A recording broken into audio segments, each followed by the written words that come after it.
What's good? What's good? I'm gonna give everybody a second to get in here. We're gonna go over some ES price action this morning.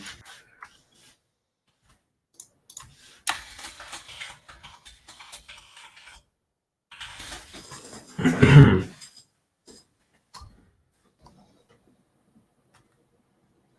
give everybody just a few minutes to get in here. Nice. The narrative that I had this morning is playing out pretty nicely so far.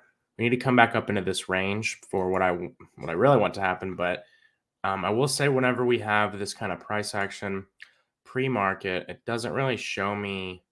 We get a lackluster reaction off that London low, like we talked about yesterday. A lot of times it will it can kind of signify that the day is not going to start out too bullish, because if we have in the morning, I don't know why I go between using this and the arrow, but in the morning, actually, hold on one second, sorry, I need to put my stops to entry on this runner.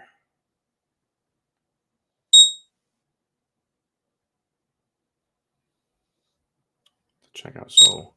Holy shit, a lot of low rates.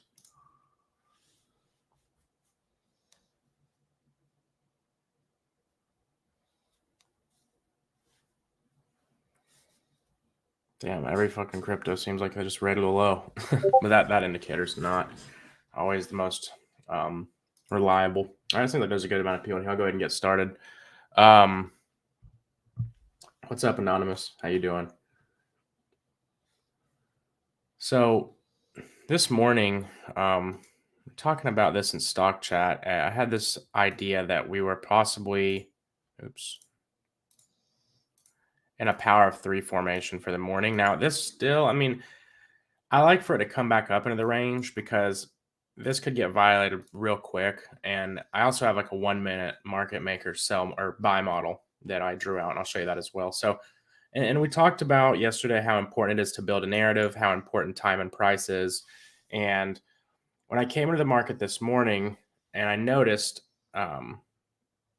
let me just get a naked chart. So see how we come down here at 345.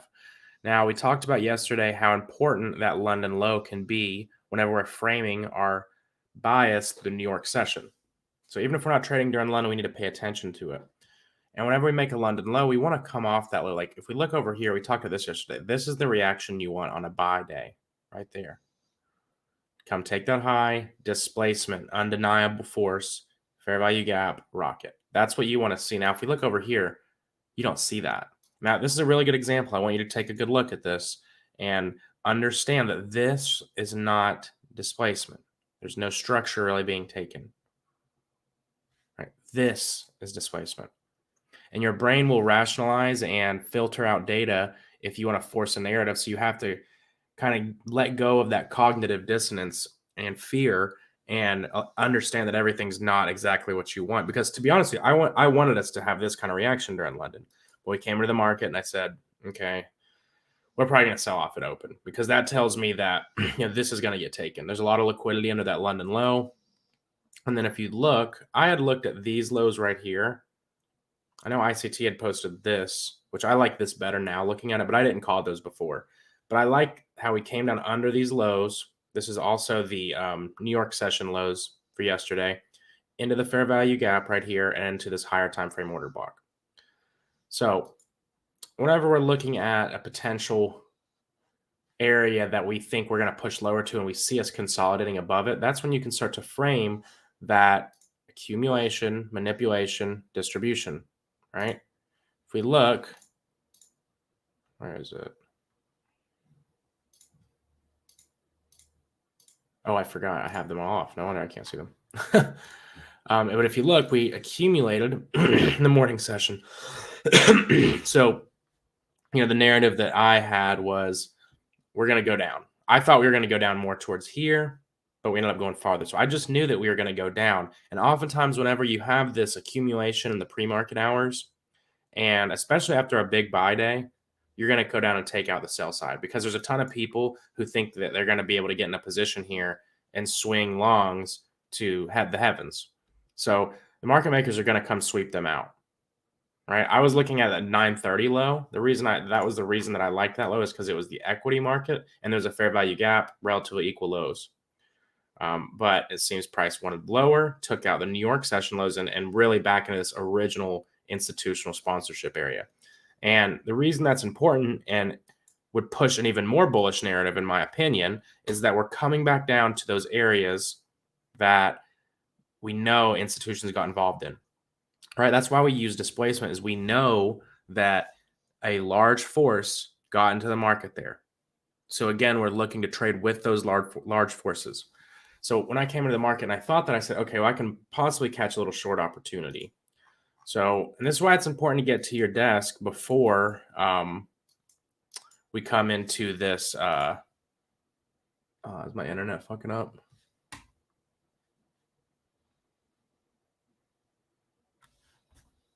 I hope not.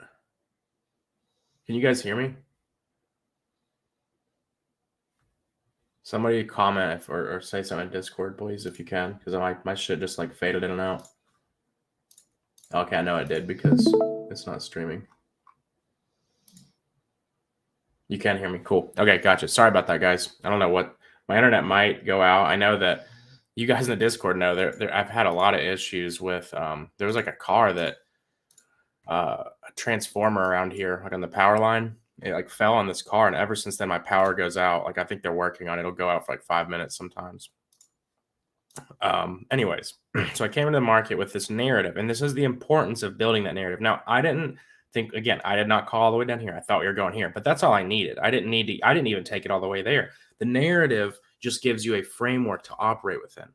So I see a lot of people that develop a narrative and they want to catch the entire move of it. But remember, whenever we come into the market, I've said this before, we have two key elements to a trade, and that's going to be your framework and then your execution. And they need to both be very strong. So your framework is, where is price going and why? And once you identify that, then you can look to just get short if you think price is going down, or get long. But you don't have to take that trade all the way. So this morning I came in and let me hide these so we can see a little better. So also, guys, this is a really pro tip for journaling. So if you're on the computer, I don't know if it's easy to do on mobile, but you can shift click, or not shift, is it control? Yeah, control click, and you can select a bunch of different indicators, and then you can group them. So you can go right here, or actually I right click it, hit object tree, and it'll show you all of the ones you have selected. Now what you can do again is click them again and group them. Now this is really useful for back testing and journaling. That way you don't have to have so much clutter on your chart, but you can always keep everything and go back and check it out later, which I think is really important. I know that my trading definitely has improved the more that I reflect everything and do it on a fresh mind. I used to like go back and go through my journal at the end of the month. I don't think that's as beneficial as if you it's nice actually, because I can go over it with you guys, and while I'm trying to show you guys and help you guys learn, I learn too, so I made this little folder today for a short I took right at the open. So we had a market maker sell model, which I'm not going to get into explaining it to a T because I'm not a master of them. I mean, I use them quite often, but we have an accumulation, an expansion into a POI, and then a smart money reversal, right? And then you get on the second leg. So for instance, we had our first leg down in price, second leg down, fair value gap entry, stop loss above the highs, and I just targeted the range lows. Very simple, very easy trade. And the reason yes, I look at this now and I'm like, damn, I could have had a crazy day. You could look at it like that. I could have had a 7-hour day. And, maybe if I was a little bit more convicted where it was going, for sure, I might have. But again, my daily bias overall, I wanted today to be a buy day. So once you come into the market and you're not getting what you're looking for, you don't force it, and you don't force your narrative, but you kind of, if you're like, okay, well, if I think one thing and then my chart's telling me another thing, maybe I should risk a little less or be a little more aggressive with my profit taking if you're going to be active during that, because there's obviously some kind of conflict there. So I just took profits at this little low, nice little morning entry. Got in at the very beginning of the market. Now I've noticed that oftentimes these setups happen in the morning, and it's usually pitched by the 8:30 area. So the 8:30 area is when institutions start trading, and there's a lot of volatility coming in there. All right. So if we see here, what did we have? What was this operating within? Well, when we look, remember that London low, we looked at it and said, why? I can rewind to where you can see a little better. This is at 8:30 a.m. If the London low, we talked about this yesterday, gets violated like that, we're obviously seeking something lower, because if we're going to see a bullish day, expansive day, you want something like this where we have that accumulation right here, accumulation of orders, manipulation, distribution. Right? If you see over here, we didn't really have that. Yeah, we had some accumulation and the manipulation, but remember, everything is important. If we would have came above this with displacement, okay, maybe I would have looked to long, right? And I wouldn't even have looked to take a sell down to the long. But we didn't. So I look at that 8:30 a.m. candle and I say, okay, massive fair value gap. There's obviously displacement here. That indicates to me that the market makers are indeed trying to push price lower. Now, to where? I'm not going to try to take it all the way there, but that was my morning, the first trade I took. A lot of people in the Discord are about to hate me, but the second trade I took, I signaled it, but it did not give the entry that I signaled. I wanted to get a fair value gap in this 3-minute. I won't lie to you, I had marketed it at the time that I had typed the signal, and I'm mostly out of it now. Hold on. I know people that are on YouTube are like, this dude's bullshitting. So here, let me just show you my actual close position. But yeah, and sorry guys, whenever I'm signaling these trades, I'm typing it and it's probably right around this area. Right in this area, and I don't want to just say market, because next thing you know, it's up here, somebody markets it, then it gets stopped out because we're not always right, and then we have people, oh my god, I lost so much, you know what I mean? So I try to keep it pretty direct and almost try to manage people's risks for them, because people do not listen. I've been given signals long enough to where I know people don't listen, so I try not to do that. Now here, just so you guys know, I'm not on any capping. Took that this morning. The price is a little different because I'm on a CFD. It's a little lower actually, but just so you can see that, so because a lot of people say, oh, I took it, and they didn't really take it.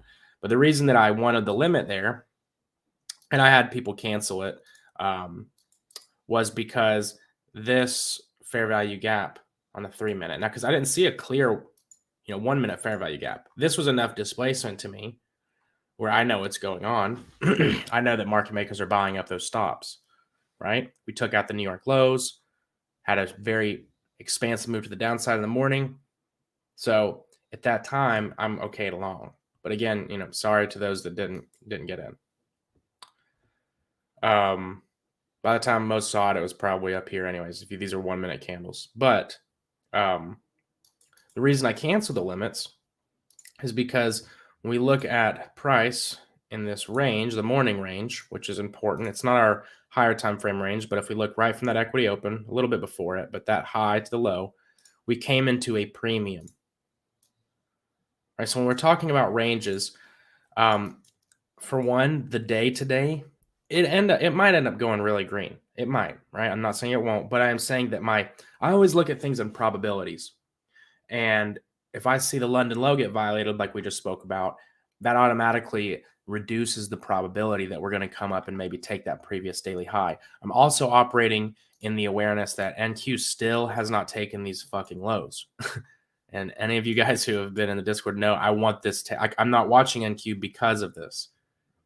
I hope they get taken. So what I could see is maybe we revert to a premium of that morning move and then take those. I don't know. Now, I'm not going to try to trade off that and predict the future, but I will limit my risk based off of that potential. So as price came into a premium and hit, our first target profit was this high right there. Because again, we just target the first area of liquidity in a premium of that impulse range. Now, obviously, the other targets were much higher to swing, but this would be where you'd shave off the majority of the position, right?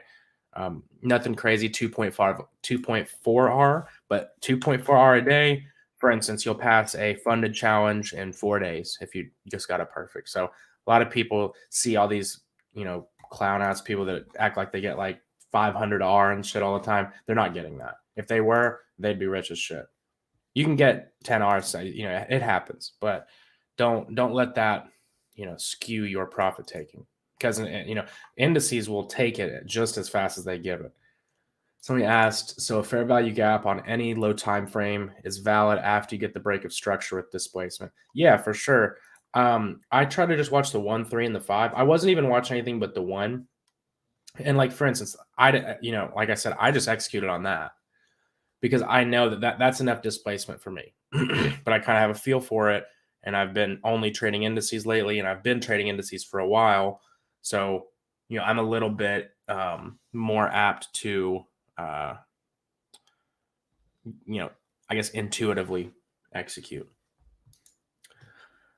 But yeah, 3 minute, 1 minute, 2 minute. I have a buddy. Some of you guys know him in the Discord, Mangland. He's one of the best fucking indice traders I've ever talked to, and he uses like the 7 minute, 1 minute, 5 minute, 3 minute. He uses all sorts of time frames. So the thing that's important is to conceptualize and remember what we're trying to do is we're trying to confirm that smart money's buying these stops. I feel like a lot of people get lost in the the 2 + 2 = 4 aspect of smart money concepts. But remember what we're doing. We're just utilizing tools, and we're utilizing candles to visualize occurrences, and we're using the tools to confirm that our bias is correct. Think of it like that. So all we're trying to do is say, is smart money buying sell stops from all these traders? Right? So when I see that, I think so. I think, yes, they are. Why would they be buying them? Well, if we're in this range, they're going to at least revert back to premium. Now, even if price comes up here, let's say it goes here and goes down, we made some money, right? You take some profits, whatever. And the reason I think that is potentially a possibility is because of NQ, because it still has not taken these lows. And that would also make sense as to why price is drawing down like this. So a really weird week. We've basically bounced around the weekly open.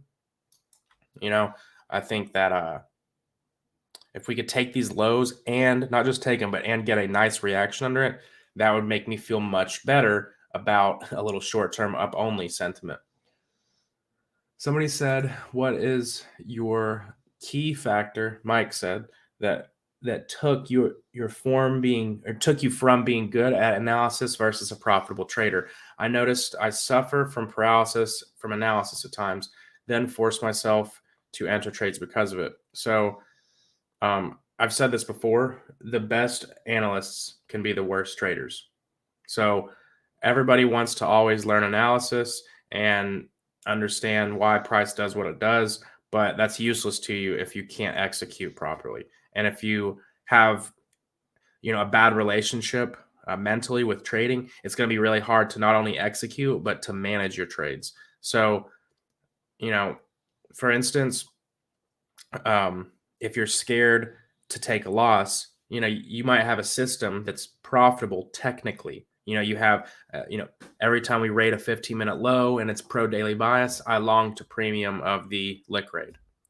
Well, let's say it has a 40% hit rate, but you take a trade and it's a loss, which is normal. So then that scares you, and then you don't take the next trade, which would have been a win. And then you get FOMO, and then you go out of your strategy, and then you take a loss, and now you're destroying your edge. And that's the death cycle that most traders go through. So my biggest advice would be to understand that none of us really know what's happening for sure. Like, I don't either. I'm wrong all the time. I take losses all the time. And that doesn't make a difference as long as you're profitable at the end of the day. So if you're scared to take losses, or if you're scared to leave money on the table, you're scared to miss out, you're scared to be wrong in front of people, all of those different fears, that's going to impact your trading in a negative way to where it doesn't matter if you're good at analysis or not. No, you don't have to apologize. I mean, I always repeat the same shit. All I do is talk. I talk for an hour a day, so I'm sure I repeat shit all the time. How did I learn how to do analysis and trade so good? a lot of trial and error and pain and blood, sweat, and tears. No, literally. I mean, it wasn't. I didn't just start out doing well. I started out losing a lot of money, but that's part of it. I think you kind of got to pay your dues. But yeah. So that's really where we're at on indices. I think the PM session might bring some more clarity. Ideally, if we could kind of either consolidate and take a low and expand up, that would be nice. Or vice versa, we 3-drive because we have 1, 2, we might come up. Let's say we come up into this, maybe this order block, maybe just this fair value gap. You come up there, range, take a high, break down, fair value gap, target down. And then I would probably look to just ride it until NQ took the lows. But again, those are just 2 possibilities. I'm not saying that they're going to happen. Not a very clear one to me. Something I do want to touch on yesterday. This is a different one. So yesterday, we talked about this little sell model. I think we did, right? Or no, this is after one. I'll talk about yesterday's trades too.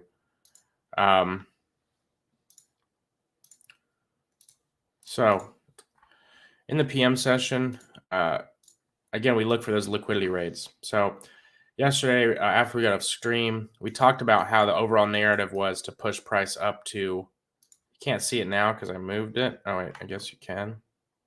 Oh, no, this is not the right one. We wanted price to move up to the previous daily high, which is this right here, 37.33. So we discussed how that was the draw, aka that's what price is drawing towards.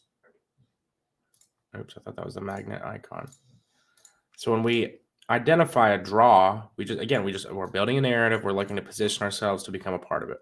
So I wanted a liquidity rate to the downside, and I looked at this as another market maker sell model. Again, we just have consolidation and a little expansion where above old liquidity. After it loves rating lunchtime liquidity because a lot of traders get active here and they end up just getting wrecked, right?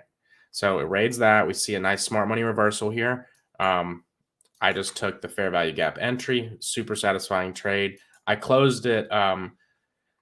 Most of the trade, I think it was like I marketed it. It was like on this candle, whatever. It might have FOMO'd out early. I'm glad I marketed most of it there. And then I ended up just closing the rest of it as I opened this long that we're about to talk about. Nothing crazy. And I risked literally 0.125% just because it was so counter my narrative. But I was looking at the price action as, okay, well, if I want to get in a long, we need to raid down. And again, just like this morning, if you build that narrative, you can try to position yourself in it. And I recommend if you're starting out, trying to paper trade those kind of trades. Don't, for instance, I was really confident in it and I still risked 0.125% just because it's so counterintuitive to the overall direction that I wanted to move. We're right under this old low. Anything can happen. You could just start ripping, But I'll hide that one now. I guess not.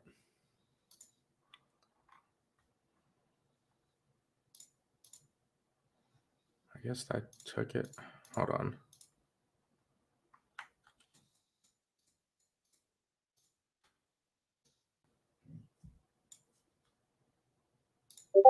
So now 0.5 of that trade for the short, and hold on, I missed it. Anonymous, it went away. It was on my screen. Give me 1 second. Anonymous said I did 0.5% of the trade for the short and normal for the. Oh, I see what you're talking about. Pierce Casper. I posted my short to long on ETH in the Playbook group channel that almost almost mirrors yours. If you want to send a link, I can go over it with you if you'd like, but it'd probably be hard for me to just find. But that's up to you. But yeah, no, like you said, you risked 0.5% and then normal for the long. And you rock. I appreciate you, bro. I appreciate the kind words. And then here for the morning or the afternoon session, not the morning. The afternoon session, what we look for is a raid of any low and then a subsequent reaction, again, to indicate to us that smart money is indeed buying up those stop losses in order to push price to where we want. So overall narrative is that price is going to go higher. So again, all I do is trade liquidity rates. I don't trade anything else. So I look for that liquidity raid in the afternoon, which we get, right? Price came down under this low. Now, this was a tricky one because price pushed up here, and I thought I missed it because I didn't like it. I didn't like this right here. It was there, but I didn't like it. Now, for instance, you would have still been fine if you got in. You could have just said, boom, now stop loss under the low, right? And then bam, there we go. Now, it wasn't because the risk reward was fine. I'll take 2R, but I just didn't like, I don't know. I just didn't like the way that we had this order block over here and this imbalance. That we kind of moseyed up to it. And if we compress up into another POI, and I was looking at it kind of from a skewed perspective because I was just in a sell. And then you have that psychology, you're like, shit, maybe I should have held the sell, but I was like, no, like just wait. But then right here, that was the displacement I want to see. That big bodied candle like that right there that closes nice. And it doesn't have to be like that. And again, it gets a little bit more intuitive. And if you look here, when I'm looking at it from a draw on liquidity perspective, remember price bounces from internal to external liquidity, and it's just sweeping out the range. So we're here, we're coming up and we hit this draw, right? Move away from it. So then what's the draw? Well, if I'm bullish, I could look at two potential scenarios, which would be all of these lows getting swept. Now that would be the best and make me the most confident, kind of like how I want NQ to raid the lows. But if I look over here, right, an order block and then a bunch of equal lows getting taken out, and look at that reaction off of it. You get that reaction off of areas of liquidity, you know that smart money is active. So then I took the long as soon as it came back down here. I just marketed it and had to hold it for a little bit. I didn't take any profits here. I was kind of sweating a little bit. And I know that we talked about this, I talked about it on Twitter and then in the group, people know I had 2 trades the last week that I took, not trades that I signaled, but trades that I took that I got stopped out at break even on only for them to run to the full target. So, that was a pretty painful process, but I started to recognize that I was moving my stops to break even because of the fear of losing or the fear of taking a loss after it went green.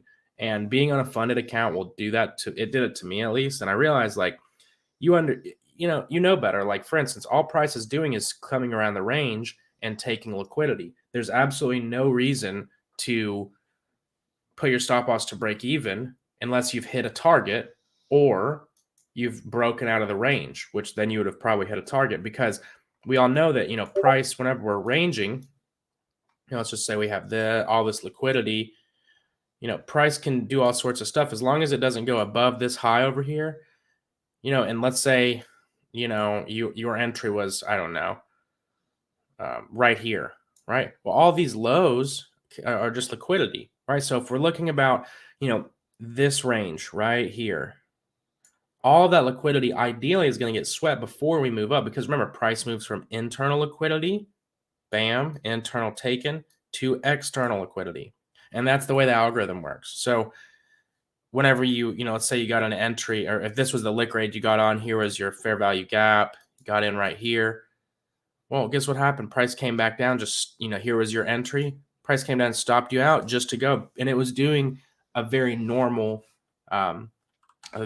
thing and just, taking out all that internal liquidity. So price was doing what you wanted it to. The algorithm was in a buy program, but your fear ended up causing you to miss out on gains. So that's something that I had happen twice, and it sucks, man. It makes you angry. It's just not a good feeling. So I said, okay, I'm not putting stop losses to break even on indices anymore until I've taken, at least I'm taking profits, or if it's broken out of the external range. So what happens? Look what would have happened. I would have been in a terrible mood all day yesterday. My girlfriend would have had to listen to me talk about how I fucked up, and I wouldn't have made any money. But good day. I was super happy, super proud of myself for that, just because I had that issue. I recognized that, and here's the slip. I'm not trying to do it to show like any money. It's not even a lot of money, but I just want to show it because I think it's important that if I'm going to sit here and talk to you and show you all this, that you know that I'm actually doing it. Because I'll go ahead and tell you, 90% of the people that you see on social media, they're not doing shit. Now, I just deleted it now. Now the trade executed perfectly. I think it moved a little farther. It went up a little higher, which is fine. And that's where we saw the end of the day right there. So that was it's pretty much it as far as recapping anything that I haven't already gone over with you guys. But I'm not going to force a trade in the PM. Did pretty good today. So if I get something, I get something, but I'm going to have to really like it. So let me look at some of these questions now, and then we'll talk about crypto, and I'll go over your trade, Anonymous. So what if the fair value gap is above 0.5 in the up displacement? Is that correct, sir? So that's a good question. So what he's asking, for those who don't know, let's say you have a liquidity raid, and you have your model right here, and then let's say you might have two fair value gaps. Let's say you've got one right here, and you've got one right here.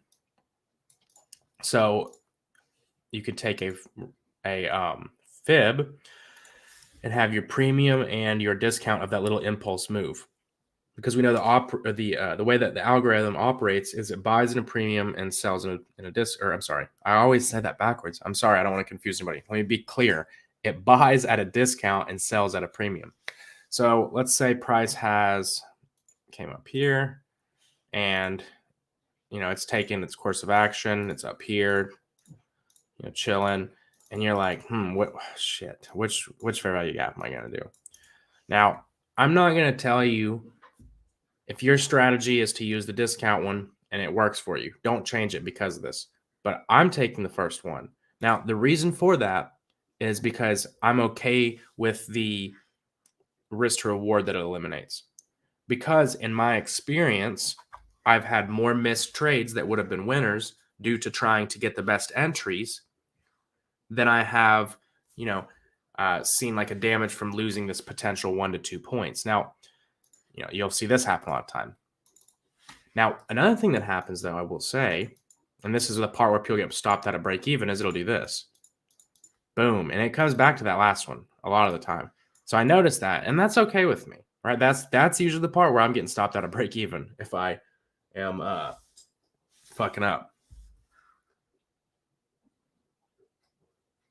But, I use the top one. So it's a good question. I'm sure a lot of people have it. Whatever you do, just do it all the time. So like, for instance, if you use the bottom one, you got to always do it, because then you can go back and journal your trade, say, okay, well, I've missed, 5 trades that hit 3R, but over the last 5 trades I only got an extra 0.5 R from, holding out like that. So it's actually hurting me more than helping. And that's why data is really important. And I talk to a lot of people, like when I do one-on-ones, they're like, oh, how the hell am I going to data all these trades? I'm like, bro, that means you're trading too much. That's the nice thing about trading one asset or one asset class.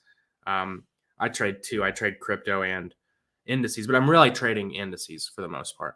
But you can actually go back and look at these things, and that's how you're going to become. And I guess to answer this question from Zero, how do they become a better trader? That kind of stuff, the shit that nobody wants to do, the shit that people probably think I'm bullshitting, that I really do that, right? I have, like, in my bio on Twitter, I have the whole like journal set up, everything you can use, same exact thing I use. So that's what's going to separate you from being a good trader to being, a fucking really, really good trader. And I'm not even saying like I'm to where I want to be or anything like that, but I am saying that my trading leveled up expeditiously when I started to look at it like a business. So if I'm running a business, I want to know my numbers. You don't just run a business and have no idea what you're paying for stuff, and have no idea what you're paying people and how much time you're spending working and this and that. What kind of person would run a business and not know their numbers? And then it kind of comes back to like, is this a business to you, or is this just a hobby? And most of the time people always say it's a business, but they don't treat it like a business. So again, your second question, you said, let's see, there's some more actually. When you have an entry confirmation, how price moves towards your POI, can that affect its outcome? Example, price moves quickly to the imbalance versus slowly. Price closes in the imbalance versus expanding quick. I think that it can sometimes, but I think it's one of those situational and discretional things that where your emotions are going to influence it a little bit. For instance, like if you're already kind of scared in the trade and the trade does this and like moves really volatile into your fair value gap, you might be like, oh, nope, I don't like that move. I'm out. And then it just goes with that, because if you were already kind of scared, you know what I mean? So I think that it's important that you have a mechanical process with handling that. So one thing you can do, like for instance, I know I've seen ICT do it and some of the mentorship, and like if they have two fair value gaps like this, like let's say this didn't happen and it went through both of them, like it just blasted through this one. I've seen him wait until it comes back up into the second one or above it. I don't know why, but I have seen that. That's one thing I've thought about, but usually, and again, it comes back to being okay with taking a loss. Like I know that if I wait for that 10 a.m. liquidity raid and I get long on a buy model, I know more of the times than not I'm gonna win. So I don't care when I lose. I mean, I do care. I don't want to bullshit. I get upset and like, fuck, man, like, I don't like losing at all. And that's my big problem is I really don't fuck with losing. Like if I have a losing day, it makes me just like I don't want to do anything else. Like I'm not gonna sit there and like cry about it, but I also like, for instance, if I had like plans for like like let's say I had like plans to like work on a bunch of stuff, I'm like, yeah, I'll probably do that later tonight or something. I'm not gonna do it right now. So, but you have to be okay with losing. Is my point. Like you have to be okay with taking the risk, I should say, and accepting it. Like you have to just accept that. I know my model works. I'm gonna get in, and if it fucks me, it fucks me. Let the market do the work. Somebody said, would that return to the fair value gap still be a valid entry point if you miss the original? If you're talking about the signal that I put, now I deleted the signal. I didn't delete it, but I told people to cancel it just because it already reverted to a premium. Let me show you. If we look at our range of the morning, it already reverted to a premium. So, yes, it did not clean up all the internal liquidity. But again, just like we said before, what is price doing? It's moving from from external liquidity, which we took over here, to internal liquidity, which we took right here, to external liquidity. Now, I'm not saying it's for sure going to go down here, but that would be normal, because the first target was this high. Because remember, again, price external, internal, external, then it's going to come back to equilibrium of whatever move it makes, and so on. And that's just the nature of the algorithm. And it's going to always be operating in the context of the higher time frame. So for instance, we might look at NQ and say, well, the higher time frame to me is screaming. Oh, I thought it took it for a second. I have it drawn. I was like, wait, what? The higher time frame for me on NQ, oops, wrong tool, is telling me this is getting taken. So that would also maybe align with ES. You see what I mean? So and I don't think that the market makers would let people just literally snipe the bottom like that. I really don't. That would be pretty fun. I mean, who knows? They could, but So that's the reason I wouldn't leave it, because there's a high probability that price does just push through and would blast right through it. Because that little area right there, like the tool we're using, the smart money reversal here, that already did its job. Because its job was we were trying to catch that revert to premium. So he said, what would I recommend for someone who is willing to learn and trade? I would recommend you to try to, I don't know how much you've watched already, but you can watch a lot of my YouTube. You can watch ICT's YouTube and really just paper trade. You can go on Trading View. If you go to Trading Panel right here and you go to paper trading right there, you can connect it, learn how to trade, and just really immerse yourself in this space. Like, I don't want to encourage unhealthy amounts of screen time, but I'll just be honest with you. You got to want it bad to do good at this, and it takes a while. So don't expect overnight. And if you're doing it because you need to make money right now, go ahead and get that out of your head. What's something I need to improve the most? Always psychology. Psychology, 100%. Oh, I'm sorry. You said ES trades yesterday that I didn't move to break even. Let me answer this other question first, and I'll go back to it. But yeah, like I have no problem saying like my biggest problem still is trading psychology. Now, I'm not going to say it's like a terrible problem where I'm like, it's ruining my trading. Like I'm a funded trader and I'm profitable, but I still do have battles with trading psychology related errors. Like I was talking about, for instance, last week. Let me see if I even have it. I might still have, or not last week, it was this week. Let me see if I still have any of these long positions. I can show you exactly where I got screwed. Not up there. Not there. That was a paper trade. I don't want people to think I took that. I just was showing people yesterday. Oh, I think this is it. Maybe. Actually, no, I don't know. This might be a different one.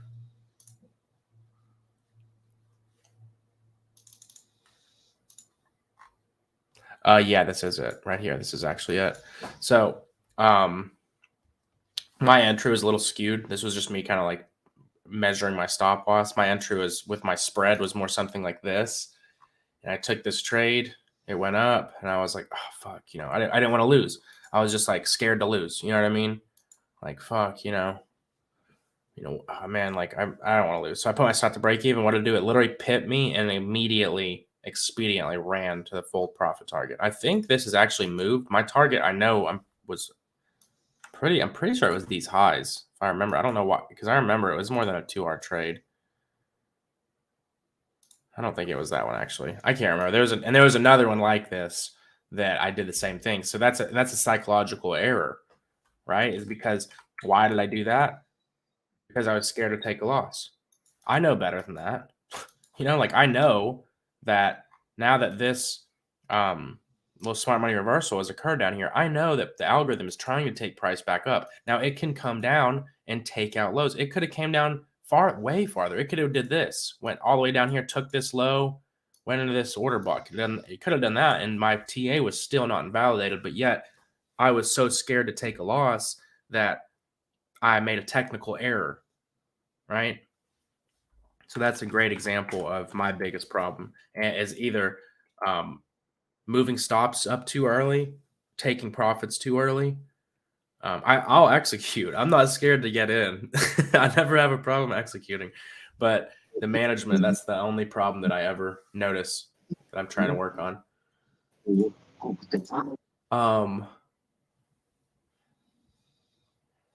On ES trade yesterday that I didn't move to break even. Let me go. I'm on a replay. I was like, what? Oh, this trade. So what was the question? Would that return? Yeah. So that actually would have been a second entry point, like where it came back down. That could have literally just been another entry, and that's exactly why, you can completely just destroy yourself by breaking your stop losses. For instance, you could have just looked at it like, okay, because I got in pretty quickly. You could have looked at this whole little move as the swing, the displacement swing, and then here your fair value gap right there, right in there. So you could have looked at that as a second entry point, and that's exactly a lot of times you get stopped at a break entry. It is just a second entry point, especially trading supply and demand, like people that trade like Choach, and then you break even your stop. Literally, it's just coming back to the newly introduced demand half the time.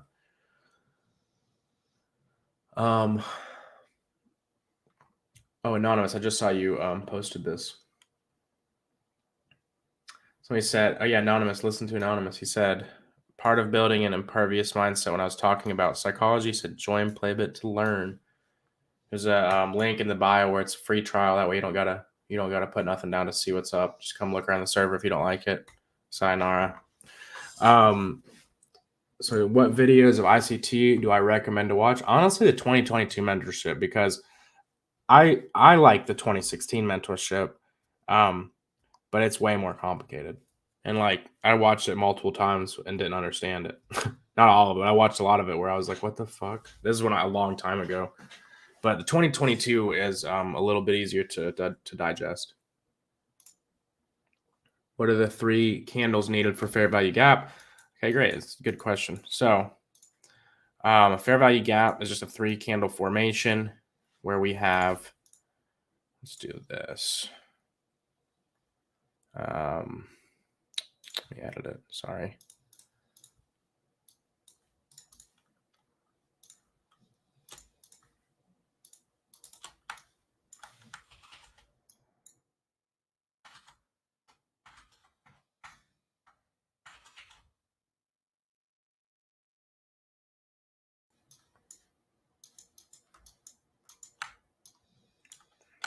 move it up higher.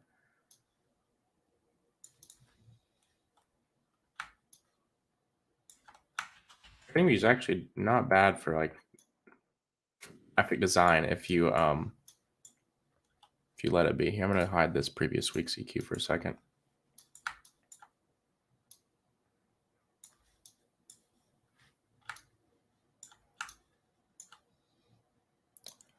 So let's say that there is a gap between candles, and I'll show you a real example here too. I delete this.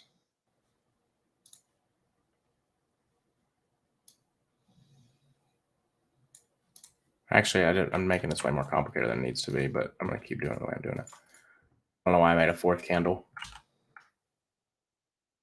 Right here, I'm gonna do this so I don't confuse people, because it is just 3 candles that are required. So let's say you have this right here. So notice there's a gap between these wicks.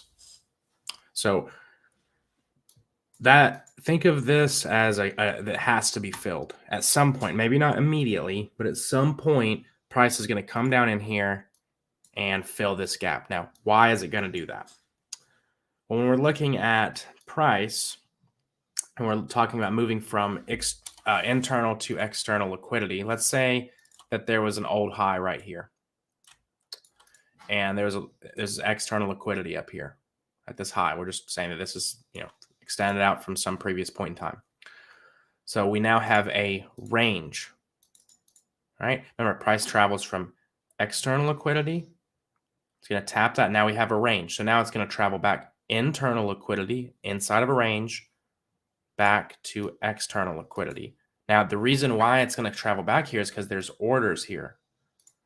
So let's say that smart money pushed price up very aggressively and by spamming orders in the market, and the price was moving so inefficiently that only this liquidity was being offered to the marketplace, only buy side. So there's going to be orders down resting in this candle. So when price comes back down, gets close to it, it's going to get magnetized into it. Think of that like a draw right here. It's pulling price down because price is just moving to where there are orders. That's the reason the numbers move on your screen, is because it's bouncing between areas where there's order flow. So price moves back down to where there's orders. Once those orders are filled, it creates another inefficiency between supply and demand, and price does what? Seeks external liquidity. So I hope that was a good explanation.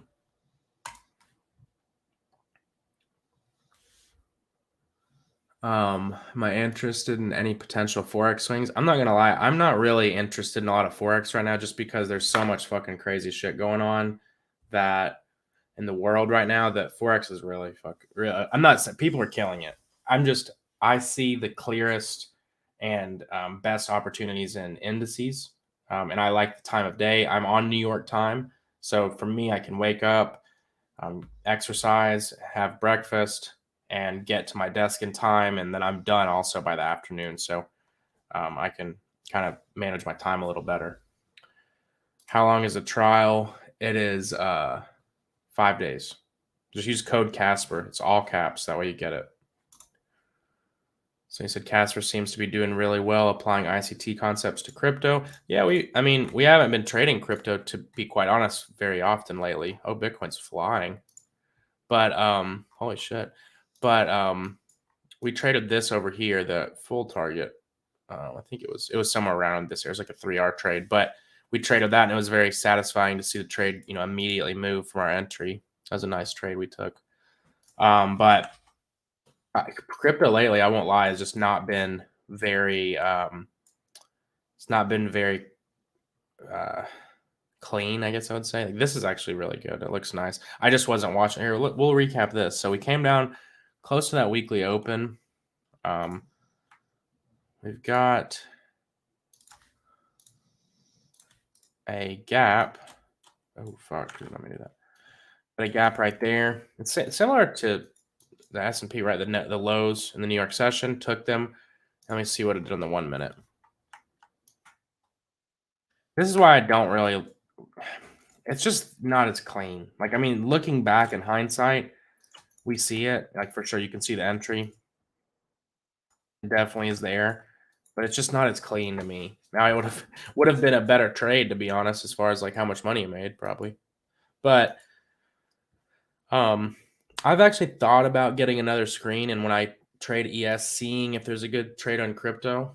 But because I really mainly my strategy with crypto is I'm trading the 15-minute time frame. I'm not really on these lower time frames like I do the S&P. But if you look, I mean, we know that the S&P, the NASDAQ, and Bitcoin are all very correlated, and I would say that more Bitcoin is correlated on them.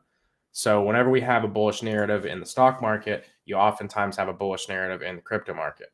And the thing that kind of sucks about crypto is you can have a bullish narrative in crypto, or you think you do, and then the stock market will decimate you because, we're talking about an asset that has $500 million market cap. Now, I know that sounds like a lot of money, but in the grand scheme of things, that's not. So this is kind of dependent on indices. Now, nice move though today. Overall, on corn, it's kind of like the NASDAQ. I'm just hanging out on it. I'm not really pressed to trade. I think the ES is given the best price action and the best delivery.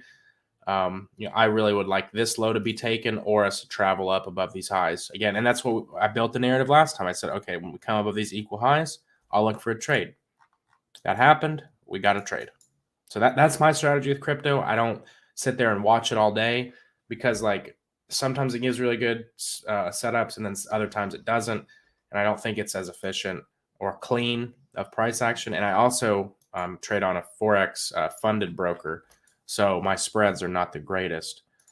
So I have to have a really good setup for me to want to participate. Now, I'm just going to send an alert for this. Now, this is where I would be interested again. If we come back down to this massive gap,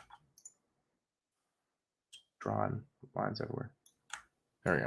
If we come back down to this massive gap right here, or back up, I should say, yeah, I'll be a little bit more interested. Why? Because we'll have ran liquidity on a higher time frame. We've got a very clear target, and it's going to be something I can operate off the 15-minute chart, so my spreads are not going to be that bad. You said the trade crypto, but it did not help. It'll help. Like, I mean, first of all, those of you who watched for a while know that I recommend, like, because here's the thing: if you can get your money on a crypto, like a no KYC exchange, you can get your bread on a Forex broker and start trying to learn to trade indices. I tell people all the time, like, I came from trading crypto. I didn't touch anything except crypto for the first almost 2 years, probably I traded. Like, didn't even think about it. But I'll tell you that you are wasting your talent and your time only watching crypto. I promise you. Like, friend, look at this. This is just, it's not much going on here. You know what I mean? I mean, especially like Ethereum. I was looking at Ethereum, I was like, this shit has not even done anything in like look at that. It's just, I don't know, man. I think the higher time frame setups are better as a market caps or as an asset's market cap dwindles and diminishes away. Remember, we're trying to use concepts that are used to identify institutional sponsorship. So we're looking for signs and signals that are big forces at play.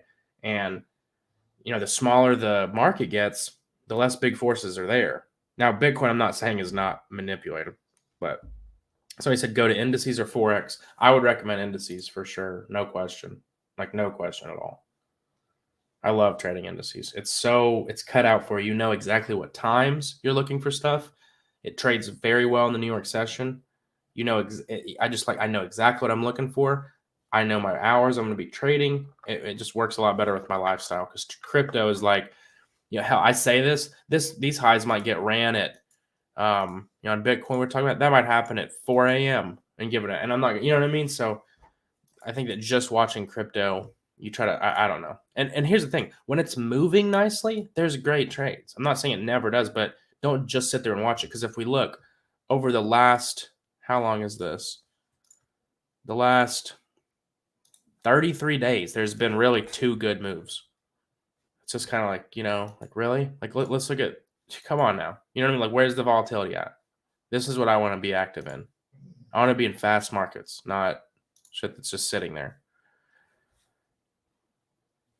Said the only option that you got is to trade crypto. I mean, I'm not gonna lie to you. I just don't see how that would be, because if you can get money on a crypto broker, you can use crypto to put it on. There are Forex brokers like Prosperity accepts crypto. There are tons of Forex brokers that Now, do your research and make sure it's a safe broker. But there's a lot of brokers that accept you to deposit with Bitcoin. But if you're only going to trade crypto, my advice is don't look at anything except Bitcoin and Ethereum. And you apply the same way, because price action is price action. Again, we're just trying to focus. I see so many people like looking at like fucking, I don't even know, some crazy ass. Yeah, Prime. There you go. Prime XBT does everything. And I didn't know KYC either. But it's like I'll see people that are watching like like SKL or some random shit coin, and it's like, bro, like you're literally wasting your time trying to do that. It'll work every once in a while, but also anonymous. Let's recap this trade. I'm sorry, it took a while. Let me open the other one too, so I can see the full view. Nice. Looks like you're using that Playbit EMA. Yeah, we got indicators too. No, but Playbit AMA came up into it. Nice little rejection.